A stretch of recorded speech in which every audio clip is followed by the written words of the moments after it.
말씀은 구약 성경에서 보시겠습니다. 욥기서 23장 8절부터 14절까지의 말씀을 교독하도록 하겠습니다. 그런데 내가 앞으로 가도 그가 계시지 아니 계시고 뒤로 가도 보이지 아니하며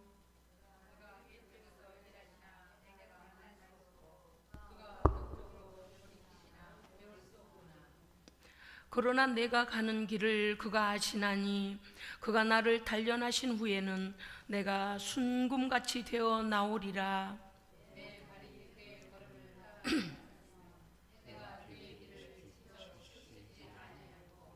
내가 그의 입술의 명령을 어기지 아니하고 정한 음식보다 그의 입의 말씀을 귀히 여겼도다.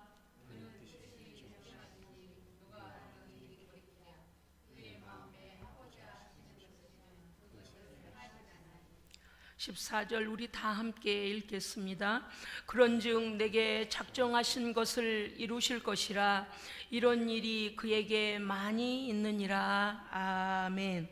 아멘. 네. 오늘 말씀의 제목은 나를 단련하신 후에라는 제목입니다. 강하게 쓸 연장은 강한 불에다 단련하여 참 가장 차가운 물에 집어넣고요, 또다시 뜨거운 불에 넣었다가 차가운 물에 집어넣기를 반복합니다. 그러나 물은 채로 그저 대충 쓰다가 한번 쓰고 쓰레기통에 버릴 것들은 많은 연단이 필요 없습니다. 그런데 어떠한 추위에도 뜨거운 것에도 어디에도 잘 쓸 연장은 많은 단련이 있습니다. 오늘 이 욥기서는 동방의 우스 땅에 욥이라 불리우는 사람이 있었는데 그 사람에 관한 스토리입니다만은 그냥 욥이라는 사람의 역사가 아니고요, 살아온 이야기가 아니고 오늘도 우리의 삶 속에서 여전히 우리와 함께 하시는, 그때의 욥과 함께 하셨던 그 하나님은 오늘도 우리와 함께 하시며 우리에게 어떻게 하나님의 사람으로 잘 단련될 것인가를 교훈하고 계십니다. 아멘. 네. 이 욥이라고 불리는 사람은 참 제가 부러워하는 사람입니다. 이제 들어보시면요, 여러분들도 아마 부러워하시게 될 겁니다. 욥은요, 하나님을 경외하며 온전하고 정직하여 악에서 떠난 사람이라. 그래서 오직 하나님만을 바라보는 정말 하나님 기뻐하시는 사람이었습니다. 그에게는요, 아들을 7이나 주셨고 딸도 3이나 주셨습니다. 그는요 동방의 부자입니다. 여러분 욥기서 1장을 읽어보면요, 잠깐 한번 보실까요? 여러분 성경 한번 펼쳐보시지요. 제가 혼자 알고 있기에는 여러분이 뭐 그렇게 부럽나 그러실 것 같으니, 자, 욥기서 1장 3절 자, 여러분들만 읽어주세요. 그리고 그의 재산들을 한번 머리로 생각해 보세요. 어떤 재산을 주셨는지. 자, 욥기서 1장 3절 읽으십시오. 시작.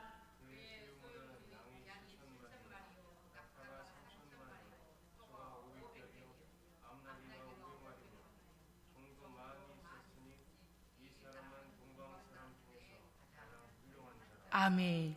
여기서는 훌륭한 사람이 이렇게 나와 있지만요, 실제 개역개정 이전의 성경은요 동방의 부자라 이렇게 나옵니다. 그 당시에 이러한 것들을 가졌다는 것은 엄청난 것인데요, 여기서 끝나지 않습니다. 욥은요 사실요 많은 사람들에게 존경받는 사람이었습니다. 욥은요 그가요 욥기서 29장에 가면 이렇게 되어 있어요. 남녀노소를 불구하고 내가 길에 나가면 모두 다 고개를 조아립니다. 또 그는 존경을 받았으며 나는 고아와 빈민을 그냥 지나친 적이 없습니다. 나는 긍휼을 베풀었고 맹인의 눈이 되어주고 저는 자의 다리가 되어주며 빈궁한 자의 아버지가 되어주고 가난한 자의 송사를 돌봐주었고 정의를 옷 삼아 입는 사람입니다라고 자신에게 닥친 고난이 어디로부터 왔는지에 대하여서 도대체 하나님, 제가 하나님께 무엇을 의도적으로 죄를 범했습니까?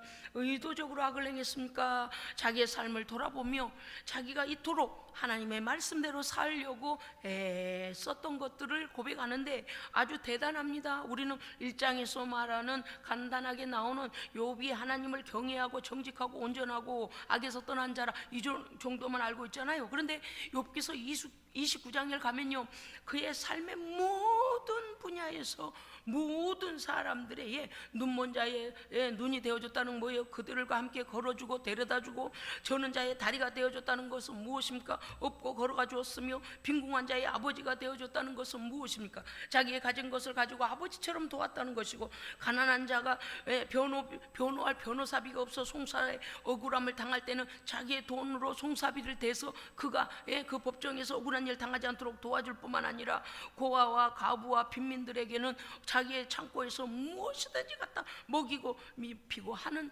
그러한 긍휼을 베푸는, 그야말로 그는요, 인생이 하나님의 의를 행하는 것에 기쁨을 누리며 사는 그런 욥이었습니다. 굉장합니다요. 왜냐면요, 사람들은요, 되게는요, 가난할 때는 하나님을 찾다가 인생이 풀리면 그냥 돈 세는 시간 때문에 내가 하나님을 찾지 못하겠다 그래요.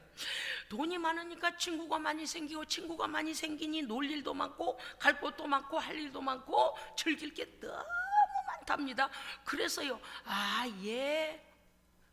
갑자기 아이고 집사님 그렇게 하나님께 예배 잘 드리더니 요새는 만나기가 힘들어요. 그러면 근데 그 말 뒤에는 뭐가 있는 줄 아세요? 요새는 기도 안 해도 나 먹고 살만해요 이래요. 말은 안 하지만 말이죠, 세상 친구가 너무 많답니다. 어떤 사람은 또 그 반대일 수도 있어요. 어떤 사람은요, 부자일 때는 하나님의 어디 계신지 몰랐어요. 나하고 관계 있는 분인지도 몰랐어요. 그런데 내게 고난이 오고 어려움이 오니까 이 방법도 써보고 저 방법도 써봤는데 내게는 방법이 더 없습니다. 그러면 하나님께라도 가볼까? 누군가가 하나님을 좀 찾아야 되지 않겠냐? 그래서 하나님을 찾아오기도 해요. 그런데 우리가 욥을 왜 부러워하는가 하면요, 욥은요, 가난할 때나 부할 때나 있을 때나 없을 때나 하나님을 사랑하는 마음이 변하지 않습니다. 아멘. 아주 이 부분은요, 정말 감사할 일이 또 있어요.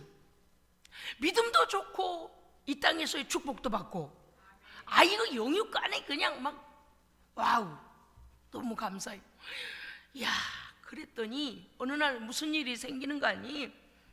사탄이 세상을 두루두루 댕기다가 여호와께 하나님 앞에 서서 뭔가 들을 말씀이 있는 것처럼 서성거리는 거예요. 그래서 여호와께서 1장 8절에 보니까 여호와께서 사탄에게 이르시되 네가 내 종 욥을, 네가 어디를 다녀왔니까? 세상에 두루두루 다녀왔습니다 그래요. 네가 내 종 욥을 주의 깊게 보았느냐? 그와 같이 온전하고 정직하여 하나님을 경외하며 악에서 떠난 자가 세상에 없다, 이렇게 말씀하시니까 사탄이 원래 그러잖아요. 하나님을 반대하는 자가 좋은 말로 하겠습니까? 뭐라고 한 줄 아세요? 사탄이 여호와께 대답하여 이르되 욥이 이유 없이 까닭 없이 하나님을 경외하겠습니까? 주께서 그의 손으로 하는 바를 주께서 복을 내려주셔서 그의 소유물이 땅에 넘치게 하나님이 하니까 그러시잖아요. 그렇게 하나님이 복을 줘서 그러잖아요. 이렇게 막 하나님 앞에 대꾸를 합니다. 하나님께서요, 사탄에게 이제 사탄이 먼저 하나님 앞에 이렇게 말씀드리는데, 이제 여호와의 손을 펴서 그의 모든 소유를 쳐버리소서, 그냥 다 쳐버리라는 거예요. 그리고 사탄이 확신을 합니다. 뭐라고 하는가 하면, 그리하면 틀림없이 주를 향하여, 여호와를 향하여 욕하지 않겠나이까? 욕할 겁니다. 분명히 욕할 겁니다. 하나님 떠날 겁니다 라고 사탄이요, 확신에 찬 소리를 합니다. 여호와께서 사탄에게 이르시되 내가 그의 소유물을 다 네 손에 맡기노라. 다만 그의 몸에는 내 손을 대지 말지니라. 사탄이 곧 여호와 앞에서 물러가니라. 뭐하러 물러가겠어요? 욥이 가진 걸 다 빼앗아 쳐버리려고 지금 가는 거예요. 이런 일이 있을 줄 욥이 어떻게 알았겠습니까? 지상에 사는 욥이, 고대 현인이었던 욥이요, 애매히 고난을 당하게 됩니다. 이제 앞에는 좀 올려줘봐요. 목사님이 땀이 줄줄 나. 내려줘봐요. 냉방을 더 뭔지 아시겠죠? 올리라니 또 너무 뜨겁게 하면 안 되잖아요. 말을 바꿔서 한 것 같습니다. 여러분, 제가 지금부터 인물들을 간추려 읽을 때에 욥과 같은 상황 속에 있는 인물들을 잘 보십시오. 하나님께서 연락하시는 바른 제사를 드리고 형에게 죽임당한 아벨, 애매히 고난당하다 죽었어요. 형들의 시기 질투로 이방 노예로 팔려간 요셉, 그렇죠? 요셉이 형들을 공격한 게 아니에요. 애굽에서 태어나 유대인 사내 아이라는 이유로 강물에 버려진 모세, 세상에 그 시기에 애굽에서 태어난 유대인 자녀라는 이유로 모세는 버려졌습니다. 여호와의 이름을 높이는 참 신앙으로 골리앗을 이겼으나 사울왕의 미움을 받는 다윗, 보세요.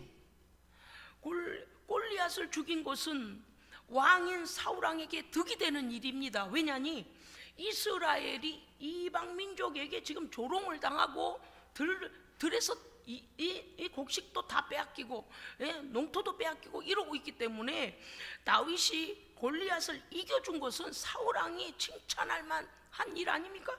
그런데 사울왕이 시기질투하여 백성들이 다윗을 칭송하는 걸 듣고서 다윗을 죽이기 위하여 사울왕이 미워합니다. 애매히 고난을 받은 다윗이죠. 또 있습니다. 사탄의 참소로 하나님의 허락된 고난을 받는 욥, 오늘 말씀이죠. 그 다음에 하나님께 순종하여 죄인을 구원하시기 위해 이 땅에 오셨으나 죄인들의 손에 고통당하시고 죄인들의 손에 죽임당하신 그리스도 우리 주 예수. 아멘. 보십시오. 우리는 어떻습니까? 하나님의 뜻대로 열심히 순종하고 사는데 늘 형통만 있는 것이 우리의 생각엔 그게 맞는 거잖아요. 그런데 어때요? 때때로 어려움이 옵니다. 물론 때로는 우리의 죄 때문에 오기도 하고 실수 때문에 오기도 하고 마귀가 시기 질투하여 오기도 하고 그 원인은 여러 가지입니다. 그런데 오늘 이 욥은요, 까닭없이 고난의 핵에 그 여러분 태풍의 중심을 우리가 핵이라고 하잖아요. 지금 태풍이 오고 있다는데 우리 하나님의 은혜로 한국에 도착하기 전에 소멸되기를 원합니다. 그럴 줄로 믿습니다. 힘을 잃어버려야 돼. 이게 힘을 내고 어디로 갈까 우왕좌왕하다가 힘을 놓쳐버려야지. 요게 막 핵으로 돌기 시작하고 오면은 막 이게 토네이도처럼 무시무시한 힘을 발휘하잖아요. 그래서 우리는 예수 믿는 거예요. 아멘. 여러분, 그런데 우리가 오늘 보십시다요. 느닷없이 욥이 하나님을 잘 섬기는데 왜 이런 일이 일어났습니까? 사탄이 시기 질투하여 그랬더라 그랬어요. 그러니까 그 욥의 세 친구가 뭐라냐니까 욥을 찾아와가지고 욥한테 계속 그래요. 야, 네가 죄를 범하지 않았는데 그런 일이 너한테 고난이 일어나겠냐? 어떤 고난이 왔냐 하니까 모든 가산을 다 잃어버리고 짐승도 다 잃어버리고 자녀들도 다 죽고 아내는 욕하고 떠나가고 오갈 데 없게 된 욥은 길거리에서 남들이 재 타고 나면 재 갖다 모으는 곳 있잖아요. 거기에서 재를 몸에다 뒤집어 쓰고 온몸에 욕창이 생겨가지고 악창이 생겨서 기와장을 가지고 기와장 너무 가려우니까 막 득득득득 긁는 거예요. 진물과 피와 고름이 범벅이 돼가지고 정수리부터 발끝까지 성한 데가 없었더라 그랬어요. 그야말로 숨쉬고 목숨 하나 끊어지지 않는 그거 하나 남아있지 이게 괴롭기가 말할 수 없이 괴롭습니다. 그러니까 친구들이 이문차 와가지고 위문은커녕 계속 그런 거요. 너 하나님 앞에 큰 죄 지었구나. 하나님 그냥 이러시지 않는다 그러면서 계속 인광보적인 너 생각해봐라, 뭔 죄를 지었나 생각해봐라 하면서 막 괴롭히는 거요. 물론 우리가 어려움이 생길 때는 먼저 하나님 앞에 내가 무엇을 잘못했지라고 빨리 회개해야 됩니다만은 이업이 생각할 때는 의도적으로 하나님께 그렇게 죄를 진 것 같지가 않은데 자꾸 이렇게 새 친구가 와가지고 새 놈이 돌아가며 막 괴롭히니까요. 오늘 본문의 내용은 이렇습니다. 하나님 어디 계십니까? 욥이요, 하나님 어디 계십니까? 왜 저에게 이런 고난은 계속되고 있는지 제가 알기를 원합니다. 하나님께 내 사정을 아뢰고 나의 무죄함을 내가 변론하기를 원합니다. 하나님, 여호와의 말씀을 나는 나의 밥보다 귀하게 여겼으며 그 말씀을 순종하며 따랐습니다. 내가 앞으로 가도 주는 배울 수도 없고 뒤로 가도 만날 수가 없으며 하나님은 여전히 태양을 띄우시고 별을 띄우시고 달도 띄우시고 하나님은 일하고 계시는데 왜 제 앞에는 나타나 주지 아니하십니까? 하나님, 나의 억울함을 호소하기 원합니다라고 막 욥이요 하나님을 찾아요. 그런데 그가 뭐라냐, 하나님은 뜻이 일정하시고 작정하신 일은 하나님의 뜻대로 신실하셔서 이루시니 만약에 하나님의 계획하심 아래 나에게 더 고통, 고난을 주시기로 하나님이 작정하셨다면 지금보다도 더 큰 고난이 올까봐 두렵습니다 라고 하면서 욥이 하나님을 찾고 있는 그 장면이 나옵니다. 여러분, 우리에게 이런 고난이 온다면, 이런 고난의 회개 중심에 내가 서 있다면 우리는 어떻게 해야 할까요? 또는 내가 잘 알고 있는 내 주변에 어떤 사람이 이러한 고난 가운데 있다면 우리는 어떻게 해야 될까요? 첫째, 하나님의 선하심을 믿고 여전히 믿음을 지켜야 합니다. 아멘. 오늘 말씀에서요 정말 중요한 키워드를 놓치지 마시기 바랍니다. 아멘. 하나님은요 본래 선하신 분이고 거룩하시고 긍휼이 많으시며 진실하시고 신실하신 분이시기 때문에 하나님은요 우리에 관한 모든 계획이 선하십니다. 아멘. 욥은 그의 바른 신앙의 삶에 대하여 사탄의 참소 때문에 이러한 일이 벌어졌습니다. 그가 생각하기에는 도대체 하나님께서 자기에게 악으로 이루실 일이 아니신데 무슨 일이실까라고 그가 이해가 되지 않았습니다. 내가 하나님의 말씀대로 순종하며 하나님을 경외하는 참 신앙에 서서 지금까지 반듯하게 살아왔고 또 그렇게 살아갈 결심으로 사는 성도라면 내게 닥쳐진 여러 환난에서 흔들리지 말고 여전히 전진해야 합니다. 아멘. 여러분요 기억하십시오. 이 모든 시험은 끝날 때가 옵니다. 아멘. 왜요? 고난의 시선을 두지 말고 내가 경외하고 사랑하는 하나님께 시선을 두십시오. 아멘. 자, 따라합시다. 고난의 시선을 두지 말고 내가 경외하고 사랑하는 하나님께 시선을 두라. 할렐루야. 아멘. 그래서 문제가 생겨요. 왜 그렇습니까? 여러분 보세요. 베드로가요 주님께서 물 위를 밤중에 막 태풍이 풍랑이 쳐서 배가 뒤집어지려고 하는데 걱정하고 있는데 바다 위로 누가 걸어오시잖아요. 그러니까 다른 제자들이 야야야야 유령이야 유령, 물 위로 사람이 걸어올 리는 없어 막 그런 걱정하고 막 자기들끼리 사람이 놀래면 원래 구속죄를 찾게 돼 있잖아요. 그러니까는 주께서 그들의 두려움을 하는 것을 아시고 두려워 말라, 내니 두려워 말라, 나다. 주님께서 그러시니까 베드로가 주님, 아이고 주님, 무리를 걸으시는 능력의 주님, 그러고서는 그냥 주야 그러고 주님을 맞이하려고요 배에서 뛰어내려가지고 주님을 향해 걸어가다 보니 무리를 자기도 걸어가 버린 거 아니에요? 풍랑이 막 물이 들이치고 막 물이 막 난리를 치는데 주님만 바라보고 갈 때는요 무리를 가버려요. 믿음이. 할렐루야. 그런데 정신이 들었어. 내가 지금 뭐 하는 거야? 무리를 내가 걷고 있네. 그러고서 풍랑을 바라보는 순간 그냥 두려움과 의심이 와서 물로 확 슉 들어가 버리는 거야. 반갑다고 주님을 맞이하러 무리를 걷던 베드로가 주여 나 좀 살려주세요. 내가 물에 빠져 죽겠나이다. 이렇게 되잖아. 그래 주께서 건져 올리시면서 믿음이 적은 자야 어찌하여 의심하였느냐. 의심치 않았다면 어떻게 되는 거예요? 무리를 걸어 주님을 만났다는 거예요. 그런데 의심하는 순간 쑥 빠져들어갔다는. 여러분 그렇습니다요. 우리의 상황이 올 때, 어려움이 올 때, 고통이 오고 막 난리도 그런 난리가 없을 때요, 우리가 고통을 바라보면 하나님을 잊어먹어요. 고통을 바라보면요 믿음이 온데가 없어요. 원망하고 신경질 나고 고통하고 막 그런데 어때요? 이거는 환경이다. 환경이 뭔지 아시죠? 어떤 날은 흐리고 어떤 날은 비 오고 어떤 날은 태풍도 오고 어떤 날은 맑고 지나갈 일이요.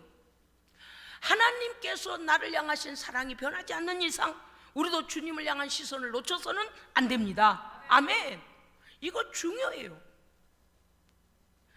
그런데 그를 찾아온 친구들은 계속하여 욥의 상황을 보며 네가 그렇게 된 것은 이것 때문 아니냐 저것 때문 아니냐 유추해서 계속 정죄하고 있습니다. 여러분 고난도 환난도 핍박도 환경일 뿐이며 우리에게 중요한 것은 하나님과 나와의 관계입니다. 예.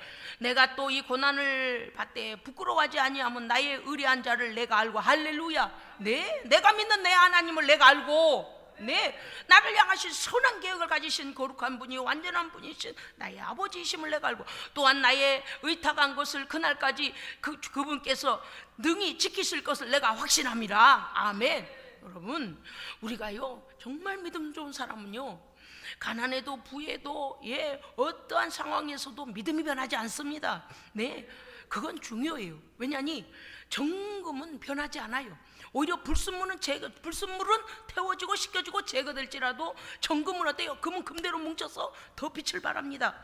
로마서 4장 20절 이하에 이렇게 됐습니다. 믿음이 없어 하나님의 약속을 의심하지 않고 믿음에 견고하여져서 하나님께 영광을 돌리며 약속하신 그것을 또한 능히 이루실 줄을 확신하였으니. 아멘. 우리의 믿음이요. 여러분 몸이 아파 병상에서 끙끙 앓고 있습니까? 재정적인 문제로 어려움이 와서 어찌할까 고통스러운 일이 있습니까? 사람이 배신하고 나를 모함해서 너무 속상해서 정말 살고 싶지 않은 고통이 옵니까? 여러분 그런 것은 상황일 뿐입니다. 거기에 인생을 코를 빠뜨리지 말고 하나님을 바라보십시오. 하나님은 우리를 배반하시지 않습니다. 하나님은 나를 모함하시지도 아니하시고 하나님은 나를 가난하게도 하지 아니하십니다. 하나님을 바라보면 하나님으로부터 모든 응답이 옵니다. 하나님께 기도하면 하나님이 해결하실 거예요. 이게 얼마나 중요하나 그 말입니다요. 네. 자, 두 번째는 뭐 해야 되냐? 나의 가는 길을 오직 여호와께서 하시나니 여호와께서 나를 단련하신 후에는 내가 순금같이 나오리라. 아멘. 네. 하나님의 전지전능하시면 나를 이미 아십니다. 저는요 가끔 하나님께 그래요. 하나님 아버지 너무 부끄러워요. 저는요 이제 제가 저를 가장 잘 알잖아요. 이렇고 저렇고 아유 하나님 부끄러워요. 그런데 이미 아시고 나의 길도 아십니다. 여러분 하나님 앞에서는요 하나님 나의 마스터 플랜을 갖고 계세요. 내가 언제 하나님을 찾을 것이고 언제 돌아와 하나님의 은혜를 받게 될 것이고 언제 성숙한 신앙이 될 것이고 언제 하나님의 영광을 위해 쓰임받을 것이고 하나님 다 알고 계셔요. 그리고 선한 계획을 갖고 계십니다. 그런데 마치 나는 나를 인도하는 분이 아니 계신 것처럼 혼자 걱정하고 내 인생을 내가 개척하고 내 힘대로 안 되면 내 뜻대로 안 되면 망했구나 라는다는 거예요. 그러나 우리는 하나님의 작정하심 속에 내게 오는 모든 것들 또한 하나님께서 인도하실 것도 믿어야 합니다. 네, 오후에 설교 오늘 하나님의 작정과 예정과 섭리에 대하여 오후에 설교할 겁니다. 물론 신학적인 용어이지만서도 우리가 이거는 잘 알아야 돼요. 그래서 크리스찬들은요 기독교인들은 하나님의 사람들은 운명론이나 숙명론을 믿는 게 아닙니다. 할렐루야 아멘. 하나님의 거룩한 계획하심 아래 있다. 그러나 우리에게는 자유의지를 주셔서 죄를 선택할 수도 있고 하나님의 말씀을 선택할 수도 있다. 그러나 그 결과는 선택한 자가 책임져야 한다. 예, 그래서 오후에 설교에 이제 이런 대목이 나와요. 이런 부분이 나옵니다. 여러분, 하나님의 작정하심 속에서 내가 이해할 수 없는 일이 일어날지라도 하나님은 나를 향하신 원대한 계획하심은 선하시고 긍휼히 여기시고 하나님께서 영광 받으시기 합당하십니다. 아멘. 망하라고 그러시는 분이 아니에요. 모든 걸 다 가지신 분이 뭐가 부족해서 우리를 망하게 하시겠습니까? 하나님 그런 분이 아니십니다. 은혜가 풍성한 분입니다. 예, 막 가을이 되니까 막 이것저것 열매를 거두게 되잖아요. 하나님의 은혜는 그런 열매에 비할 바가 아닙니다요. 여러분 손 내밀면 언제나 우리 주변에 하나님의 은혜가 넘치고 있습니다. 아멘. 오늘 요 사탄이 하는 소리를 들으니 아하, 이놈들이 이렇게 우리를 시기 질투하는구나. 제가 오늘 그 말씀을 또 드리고 싶어요. 뭐라고 했냐니까 하나님 여호와께서 욥을 축복하시니까 욥의 주변에 모든 소유물이 넘치고 있나이다 이러더라고요. 그렇죠? 성경에 그렇게 나와 있어요. 이놈은 그런 거예요. 우리가 복 받는 걸 제일 싫어해. 하나님 안에서 제대로 사는 걸 제일 싫어해요. 아, 그러니까 그만두자. 아니에요. 보십시오. 이제는 예, 그렇습니다. 하나님은요, 하나님의 원대하시고 선하신 계획하신 가운데 우리를 세우시고 우리를 정결한 믿음으로 단련하실 뿐만 아니라 하나님을 온전히 신뢰하면 하나님을 신뢰하는 만큼 역사하십니다. 아멘. 아유, 얼마나 감사한지 몰라요. 아니, 왜 설교를 준비하다 저는 눈물이 그렇게 났는지요. 설교를 준비하는데요, 막 이렇게 설교를 써 내려가야 하는데 연습장 한 7, 8장 정도를 막 설교를 준비하다가 설교를 이게 옮기려고 하는데 막 눈물이 나는 거예요. 감동스러워가지고 막 혼자서요 은혜를 받아버리는 것 같아요. 아마 생각할 때 왜 이렇게 감동이 올까? 왜 이렇게 감동이 올까? 세상에 여러분, 우리는요 하나님의 은혜를 넘치게 받고 있습니다. 사탄이 시기할 만큼 하나님은 우리를 사랑하십니다. 예. 원래 사랑은 질투를 유발해요. 그런데 사탄이 질투할 만큼 우리를 사랑하신다. 예, 아멘. 아주 막 속으로는 너무 좋은데요, 감격스러워가지고요 울먹울먹 설교를 준비하다가 울먹울먹했다니까 제가요. 그래서 제가 다시 돌아봤어요. 뭐 울 일이 있나? 아니, 그게 아니에요. 설교에 하나님의 그 우리를 향하신 사랑과 그 긍휼에 제가 감동을 받은 거예요.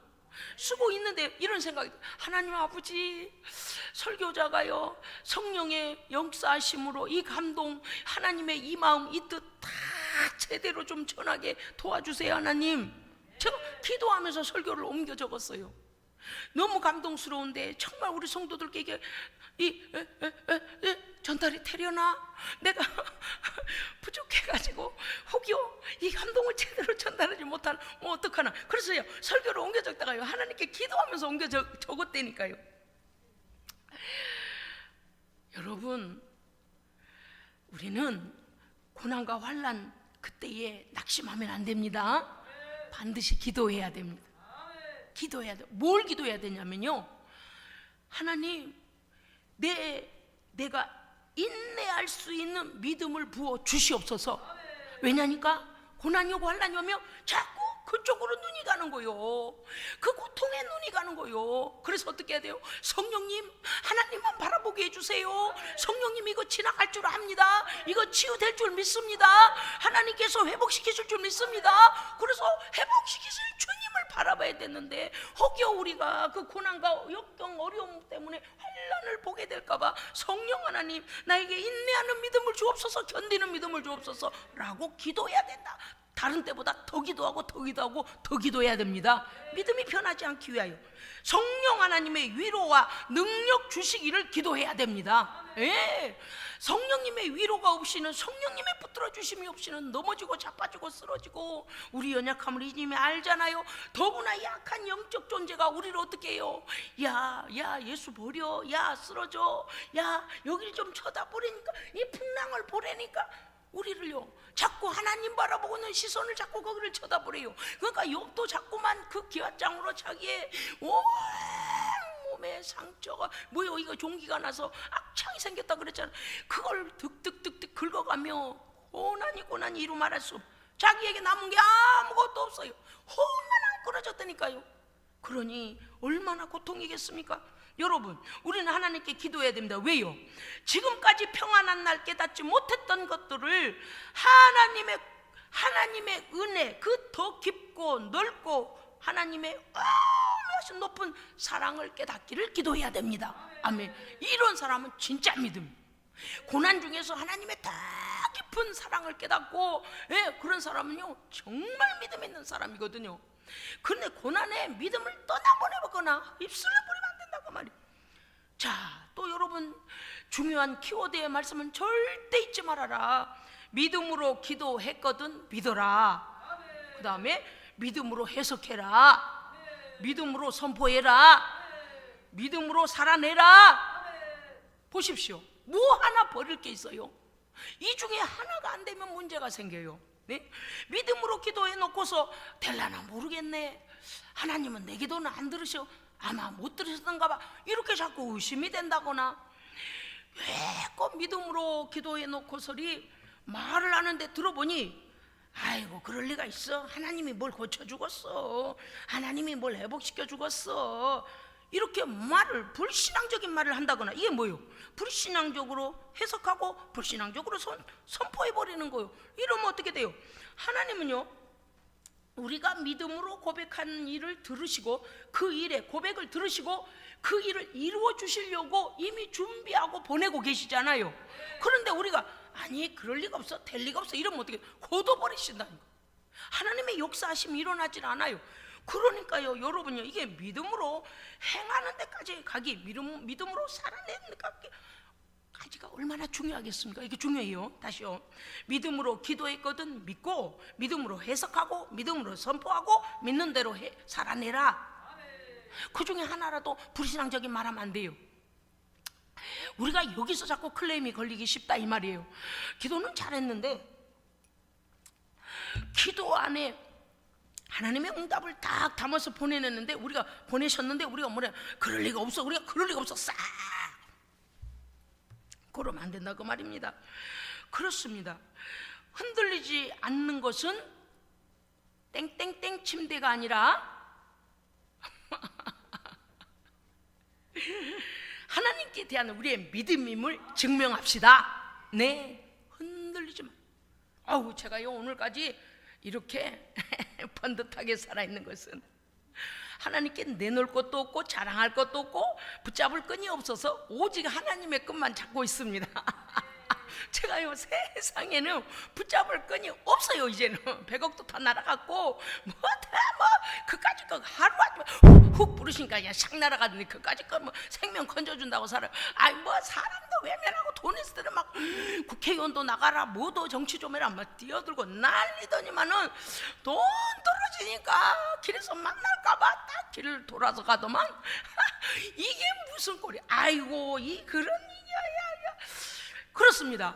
흔들리지 않는 것은 000 땡땡땡 침대만이 아니라 어떤 상황에서도 하나님만을 바라보는 견고한 우리의 신앙입니다. 아멘. 욥기서 38장 1절에 보니까 때에 여호와께서 폭풍, 욥이 아까 전에 뭐라 했어요? 하나님 나 좀 만나주세요. 내가 왜 이런 일을 겪게 되는지 알기를 원합니다. 하나님 내가 얼마나 하나님의 뜻대로 살았나를 하나님 앞에서 나의 무죄를 증명하고 싶습니다. 하나님 좀 제발 나와주세요. 그렇게 하잖아요.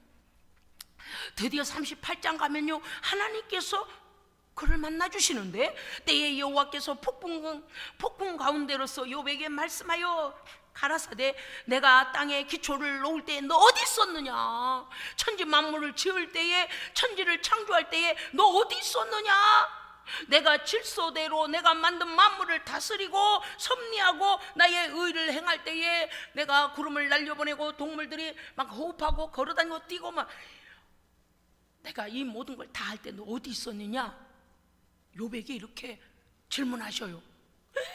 욥이요 엄청 이렇게 살아온 줄 알았더니 하나님의 의에다 갖다 대니까 아무것도 아닌 거예요. 자기의 생명 주심도 하나님이시고, 지금까지 인도하심도 하나님이시고, 복 주신 것도 하나님이시고, 호흡하게 하신 것도 하나님이시고, 모든 것이 하나님의 은혜, 그 하나님의 전능하심 앞에 자기가 막 의롭게 살았다고 하나님 좀 나와 보세요. 예 그랬는데, 야 내가 천지 만물을 지을 때 너 어디 있었느냐?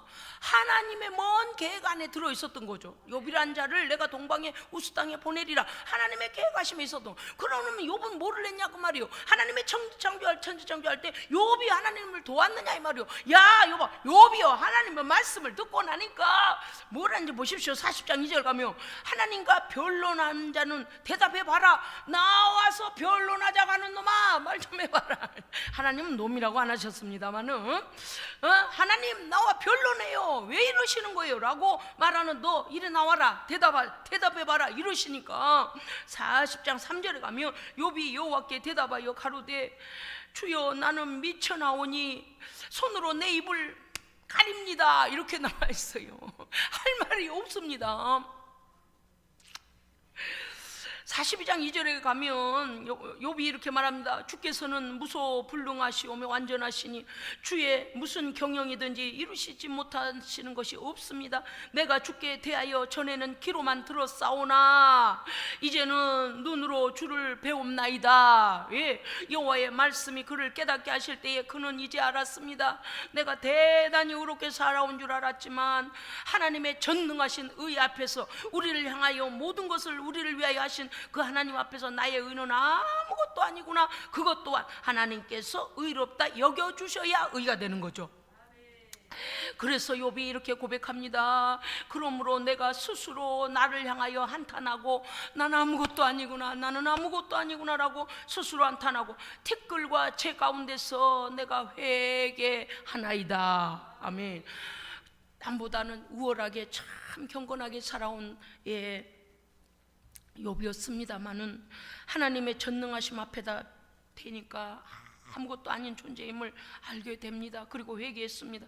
고난 중에 참된 회개로 정결한 믿음을 우리 하나님께서 주십니다. 아멘. 그렇습니다. 여러분, 우리의 공로, 우리의 아니요, 하나님 뭔가를 할 수 있었던 것은 하나님께서 건강 지켜주심이고요, 호흡 주심이고요, 공기 주신 거고요, 내 생명을 책임져 주신 거고요. 아니 내 힘으로 한 게 뭐가 있어요? 아무것도 없잖아요. 욥은 다른 사람에 비하여 상대적 의를 주장했습니다. 그러나 하나님의 완전하신 의 앞에는 어떤 자신의 어떤 것도 의롭다고 내세울 게 없었습니다. 이제서야 욥은 자신의 교만함과 무지를 깨달았습니다. 모든 것이 하나님의 은혜였음을 그는 고백하게 됩니다. 하나님 앞에서 우리는 모든 것을 선물로 받았을 뿐입니다. 아멘, 아멘. 그러면 저 사람도 선물 받고 나도 선물 받았는데 선물을 주신 분은 하나님이신데 선물 받아가지고 어차피 내 공로 아닌데 그거 가지고 교만해야 돼요? 교만하지 않아야 돼요? 겸손해야 돼요. 겸손해야 돼. 왜? 저 사람에게는 천만 원을 주고 나에게는 예를 들어 500만 원을 주셨어도 주신 분은 주인이신 하나님이시니까요. 그런데 어때요? 내가 남보다 조금 일전이라도 더 붙어 있으면 뭔가 어깨가 올라가고 고개가 들어가고 난리가 나잖아. 목에다 기부스하고 아니라는 거예요. 오늘 욥기서를 보면요, 여러분요 잘 들어보십시오. 내가 적신이 와서 욥기서 1장 21절 이하 이렇게 돼 있어요.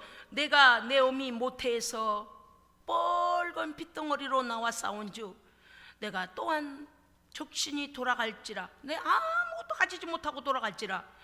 주신 자도 여호와시요 취하시는 자도 여호와이시니 여호와 하나님의 이름만이 찬송을 받으실지니라. 아멘, 아멘. 그렇습니다. 이제야 이치를 깨달아요. 이 모든 일에 욥이 범죄하지 아니하고 하나님을 향하여 어리석게 원망하지 아니하니라. 아멘. 세 번째, 오늘 앞에서 지금 보셨던 말씀과 같이 우리는 모든 것에 항상 감사해야 됩니다. 네, 감사하는 사람은요 겸손한 사람이에요. 감사하는 사람은요 모든 것이 하나님께로부터 왔다는 것을 인정하는 믿음의 사람입니다. 어떤 사람은요, 여러분 제가 한번 질문하겠습니다. 하나님께서 우리를 세세히 살피시고 넘치는 은혜를 주시고 모든 것을 선물로 주신 것, 그것만큼 감사하고 있습니까? 아니죠. 아니요. 저도 못해요. 못했고 못해요. 왜냐니? 뭉뚱거려서 어떤 사람은 그래, 하나님 모든 거 감사해요. 하나님 모든 거. 뭉뚱거린 거 말고 말이에요. 하나님께서 우리를 이렇게 흙을 세 번 툭툭 때려고 뭉뚱거렸고 땅에다 휙 던져갖고 애나 걸어다니든지 말든지 굴러다니든지 말든지 만약에 이랬다면 어떻게 되겠어요? 그런데 여러분 우리 인체만을 봐도 그래요. 뇌의 혈관 하여간 혈관 안에 혈소판, 적혈구, 백혈구 그거 뼈, 인대 이거 다 말로 그 세밀하시고 거기에 뭔가가 하나 넘치거나 모자라면 병이 된대요. 하나님께서 모든 것을 아주 균형을 맞춰서 우리를요, 사람 하나가 살아서 걸어다니는 것가요, 얼마나 하나님의 세미하신 정말 솜씨요 하나님의 선물입니까요? 그것뿐이겠습니까? 질소가 너무 많아져도 우리는 호흡할 때 곤란이 오고, 산소가 너무 포화 상태여도 어려움이 오고, 뭔가가 균형이 안 맞아도 어려움이 와요. 지금요, 이 지구를 두르고 있는 이게 깨어지니까 지구 온난화가 일어나고 빙하가 내려앉고 지금 막 이런저런 위험이 오고 있잖아요. 여러분, 우리가 하나님 앞에 받은 것은 말로도 알 수 없는 수만 수억 가지입니다. 아멘. 그래서 불평거리가 전혀 없습니다. 왜? 우리는 그거 하나라도 만들어낼 수가 없으니까 말입니다. 그렇습니다. 참으로 찐으로, 요새 말할 찐이라 그러잖아요. 참으로 찐으로 진심으로 가슴 뭉클하도록 감격하고 감사의 눈물을 흘리며 하나님 앞에 감사하고 있습니까? 아니요. 우리는 참 염치 없는 사람들이에요. 어쩜 이렇게 염치가 없나 몰라요. 모든 걸 다 받고도 하나님께 감사할 줄 몰라. 자꾸 잊어버려요. 내 노력으로 됐지, 내가 했지, 아니요. 그러는 너를 만드신 분이 누구냐? 할렐루야, 아멘. 그렇습니다. 사랑하는 여러분, 하나님께서 우리에게 얼마나 좋은 것들, 많은 것들 주셨나 보십시오. 우리의 구원을 위하여 독생자 하나밖에 없는 하나님의 아들의 생명을 주셨습니다. 아멘. 구원을 주셨습니다. 믿으면 구원입니다. 아멘. 천국을 주셨고, 부활을 주셨고, 영생을 주셨고, 이 땅에 사는 날 동안 땅에 풍성함을 주셨고, 우리의 필요를 채우시고, 우리의 아버지가 되어주시고, 모든 악한 것들로부터 보호하시고, 아멘. 생명을 주시고, 그 나라를 주시고, 영생을 주시고, 우리에게 무엇이 필요한지를 우리보다 먼저 아시고 주시는 하나님. 아멘. 우리는 하나님만 높입시다. 하나님께 감사합시다. 하나님을 찬송합시다. 그렇습니다. 요한복음 6장 54절 예수님께서 이렇게 말씀하셨습니다.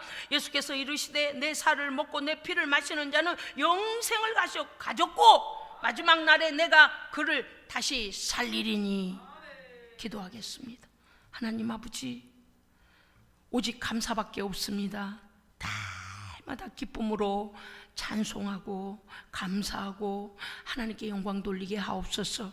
혹여 원치 않는 고난이 우리에게 올지라도 하나님과의 시선을 맞추게 하시고 고난을 바라보다 넘어지지 아니하도록 주여 우리의 믿음을 굳게 붙잡아 주시옵소서. 우리 구주 예수 그리스도 이름으로 기도합니다. 아멘.